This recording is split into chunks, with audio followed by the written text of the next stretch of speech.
안녕하세요. 경제 척척 박사입니다. 오늘은 S&P 500 ETF에 대해 말씀드릴게요. 만일 저한테 20년 전에 1억이 있었다고 가정해 볼게요. 그 돈을 은행 예금에 넣은 사람과 S&P 500에 넣은 사람, 오늘 통장을 열어보면 무려 5억 넘게 차이가 납니다. 서울 외곽 아파트 한 채 값이 그 사이에 사라진 셈이죠. 저도 처음 이 숫자를 봤을 땐 믿기지 않았습니다. 돈의 흐름을 따라가 보면 우리가 안전하다고 믿어온 예금이 사실은 가장 조용히 내 돈을 갉아먹는 선택이었다는 게 보이거든요. 이 영상 하나만 끝까지 봐주세요. 좋아요와 구독은 다음 영상을 만드는데 큰 힘이 됩니다. 여러분의 10년 뒤에 오늘과는 완전히 다른 곳에 있게 될 겁니다. 먼저 질문 하나 드릴게요. 예금이 왜 문제라는 걸까요? 원금 보장되고 이자도 꼬박꼬박 나오는데 말이죠. 돈의 흐름을 따라가 보면 여기서부터 조용한 배신이 시작됩니다. 2025년 시중은행 1년 정기예금 금리는 최고 2.5% 수준입니다. 괜찮아 보이죠? 그런데 2024년 우리나라 소비자 물가는 2.3% 올랐습니다. 이 두 숫자를 겹쳐보면 내 손에 실제로 남는 건 연 0.2%, 거의 제자리 걸음입니다. 쉽게 말씀드릴게요. 통장에 100만 원이 있는데 짜장면 한 그릇이 2만 원에서 2만 4천 원이 됐다고 해볼게요. 통장 숫자는 그대로지만 먹을 수 있는 짜장면 그릇 수는 줄어든 겁니다. 내 돈의 몸값, 그러니까 살림살이가 조용히 깎이고 있는 거죠. 음엔 잔고는 멀쩡한데 현실은 점점 가난해지는 이상한 상태. 이게 지금 예금 통장 안에서 벌어지고 있는 일입니다. 숫자로 더 또렷하게 보여드릴게요. 20년 전에 1억 원을 정기예금에 넣어뒀다고 해볼게요. 우리나라 지난 20년 평균 예금 금리인 연 3%를 복리로 굴렸다고 가정하면 오늘 통장에는 약 1.8억 원이 찍혀 있습니다. 원금 1억에 8천만 원이 붙은 거죠. 얼핏 보면 나쁘지 않습니다. 그런데 그 20년 동안 물가가 얼마나 올랐는지 생각해 보시면 얘기가 달라집니다. 20년 전 짜장면, 커피, 아파트 값을 떠올려 보세요. 숫자로는 1.8억이 맞는데 그 돈으로 살 수 있는 것들은 그대만큼 늘어나지 않았습니다. 예금은 내 돈을 지켜준 게 아니라 물가를 간신히 따라가는 수준, 딱 거기까지였던 겁니다. 그런데 같은 돈을 다른 곳에 넣었다면 어떻게 됐을까요? 그 다른 선택지가 바로 S&P 500입니다. 이름부터 어렵다고요? 딱 1분만 들으시면 이게 왜 전혀 어렵지 않은지 아시게 됩니다. S&P 500입니다. 이름부터 어렵다고요? 전혀 그렇지 않습니다. 쉽게 말하면 미국에서 가장 잘 나가는 대표 선수 500명을 모아놓은 어벤져스 팀이에요.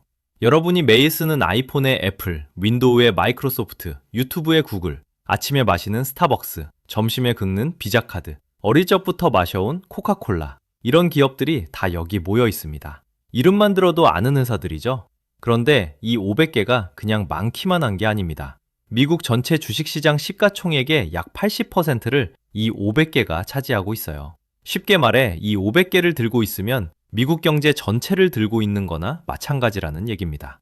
게다가 이 팀은 자동 정화 시스템을 갖추고 있습니다. 실적이 나빠져서 경쟁력을 잃은 기업은 조용히 퇴출되고 엔비디아나 테슬라처럼 새로 떠오른 기업이 그 자리로 들어와요. 우리가 신경 쓰지 않아도 이 지수 안에서 알아서 세대 교체가 일어나는 겁니다. 그럼 이쯤 되면 궁금해지시죠? 그래서 투자의 전설이라는 사람들은 여기에 대해 뭐라고 말할까? 그 유명한 워렌 버핏이 아내에게 남긴 유언장 한번 보실까요? 평생 수만 개 기업을 분석하고 골라온 사람이 마지막으로 남긴 투자 지시는 딱 한 줄이었습니다. 현금의 10%는 단기 국채에, 나머지 90%는 전부 S&P 500 인덱스 펀드에 넣어라. 이게 끝이에요. 생각해보면 반전이죠. 기업 하나하나 뜯어보는 걸 평생 업으로 삼아온 사람이 정작 자기 가족에게는 종목을 고르지 말라고 한 겁니다. 그냥 이 500명짜리 어벤져스 팀을 통째로 사서 가만히 들고 있어라. 이게 버핏이 내린 결론이었어요. 그런데 이게 말만 그런 게 아닙니다. 버핏은 이걸 10년짜리 내기로 직접 증명했습니다. 2007년 버핏은 월스트리트 최고의 헤지펀드 전문가들에게 100만 달러를 걸었습니다. 결과가 어땠을까요? 결과부터 말씀드리면 버핏의 완승이었습니다. 2008년부터 2017년까지 딱 10년 S&P 500 인덱스 펀드는 연평균 7.1%를 기록했습니다. 10년 누적으로 따지면 125.8%, 돈이 2배를 훌쩍 넘겼다는 뜻입니다. 그럼 반대편에 섰던 월스트리트 최고의 헤지펀드 전문가들은 어땠을까요? 연평균 2.1%였습니다.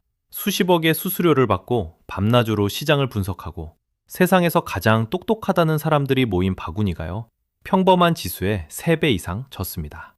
버핏이 걸었던 100만 달러는 오마하의 자선단체로 갔습니다. 여기서 잠깐 숨을 고르고 보셔야 합니다. 이게 운이 좋았던 10년이냐? 그렇지 않습니다. 지난 20년을 놓고 봐도 S&P 500의 연평균 수익률은 약 10%에서 12% 사이. 특히 최근에는 더 가팔랐습니다. 2023년에 26.3%, 2024년에 25.0%, 2025년에 17.9%, 3년 연속으로 대형 상승이 이어졌습니다. 돈의 흐름을 따라가 보면 이 숫자가 20년이라는 시간 위에서 어떤 그림을 그리는지 보이기 시작합니다. 20년 전 1억이 있었다고 해봅시다. 이걸 예금에 넣은 사람은 오늘 통장에 약 1억 8천만 원이 찍혀 있습니다. 같은 1억을 S&P 500에 넣어둔 사람의 통장엔 약 7억 원이 들어 있습니다. 격차가 5억 원을 넘어섭니다. 서울 외곽 아파트 한 채 값입니다.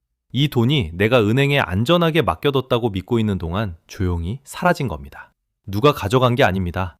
애초에 내 계좌로 들어올 수 있었던 돈이 다른 사람 계좌로 흘러간 것뿐입니다. 복리의 진짜 무기는 수익률이 아닙니다. 시간입니다.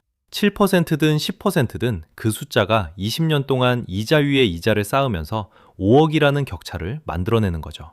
우리가 잃은 건 돈이 아니라 20년이라는 시간이었던 셈입니다. 그럼 저도 할 수 있는 건가요? 가능합니다. 그것도 치킨 한 마리 값으로요. 문제는 어떻게 사느냐입니다. 증권사 앱을 켜면 이름만 들어도 복잡한 것들이 나오거든요. 이걸 지금 정리해드리겠습니다. 증권사 앱을 켜면 타이거, 코덱스, VOO, IVV, SPY 이름이 줄줄이 떠서 처음 보는 분들은 여기서 이미 지쳐버리거든요. 그런데 이게 실은 전혀 복잡한 게 아닙니다.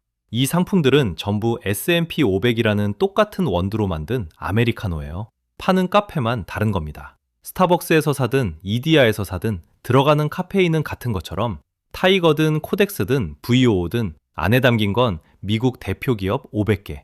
똑같은 바구니입니다. 그럼 차이는 뭐냐? 딱 2가지입니다. 어느 나라 시장에서 파느냐, 그리고 수수료가 얼마냐. 국내 ETF부터 보겠습니다. 타이거, 미국 S&P 500, 코덱스, 미국 S&P 500. 미래에셋이랑 삼성이 각각 만든 상품인데 우리가 평소 쓰는 증권사 앱에서 원화로 그냥 삽니다. 한 주에 2만 원대. 점심값 한 끼 아낀 돈으로 S&P 500 주주가 되는 거죠. 총 보수는 대략 0.07% 수준이에요. 해외 ETF는 VOO가 대표적입니다. 총 보수 0.03%로 국내보다 살짝 저렴하죠.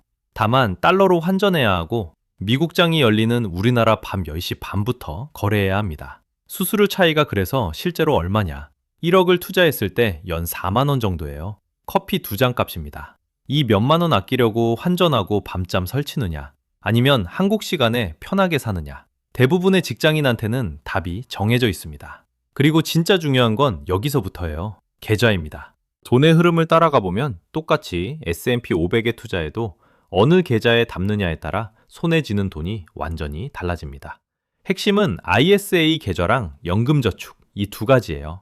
ISA부터 볼게요. 만약 투자해서 수익이 500만 원 났다고 해봅시다.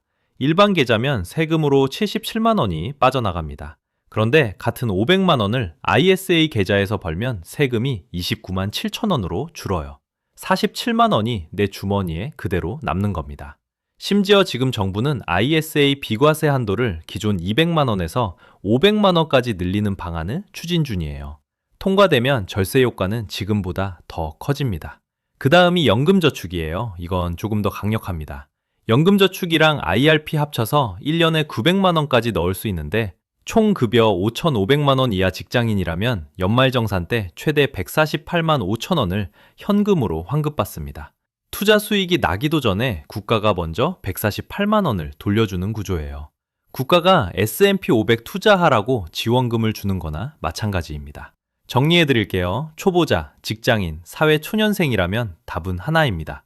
국내 상장 ETF를 ISA나 연금저축 계좌에 담는 것. 환전도 필요 없고 세금은 국가가 깎아주고 연말에 현금까지 돌려받습니다. 그럼 실제로 얼마씩 넣어야 할까요? 제가 숫자로 보여드리겠습니다. 매달 30만 원이면 됩니다. 이게 20년 뒤 어디에 닿는지 직접 계산해 보겠습니다. 월 30만 원, 진짜 이 숫자 하나만 기억하시면 됩니다. 연 10% 복리로 20년 동안 꾸준히 넣으면 원금 7,200만 원이 약 2억 2,780만 원이 됩니다.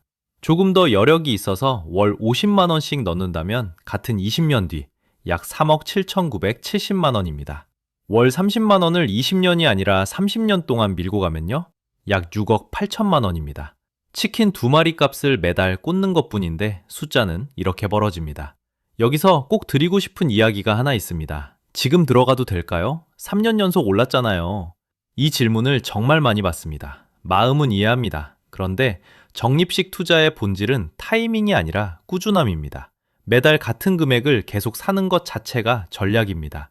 오히려 시장이 출렁일 때 같은 30만 원으로 더 많은 수량을 담게 되거든요.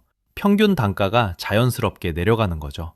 그래서 장기 적립식은 하락을 두려워할 필요가 없습니다.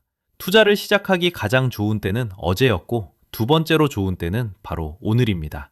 정리해드리겠습니다. 예금은 물가를 간신히 따라가고 S&P 500은 20년에 걸쳐 같은 1억을 7배로 키워왔습니다.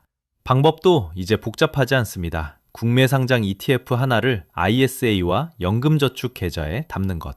직장인에게는 이게 가장 현명한 선택입니다. 그리고 액수는 월 30만 원이면 충분합니다. 지금부터 꾸준히 이 세 가지면 됩니다.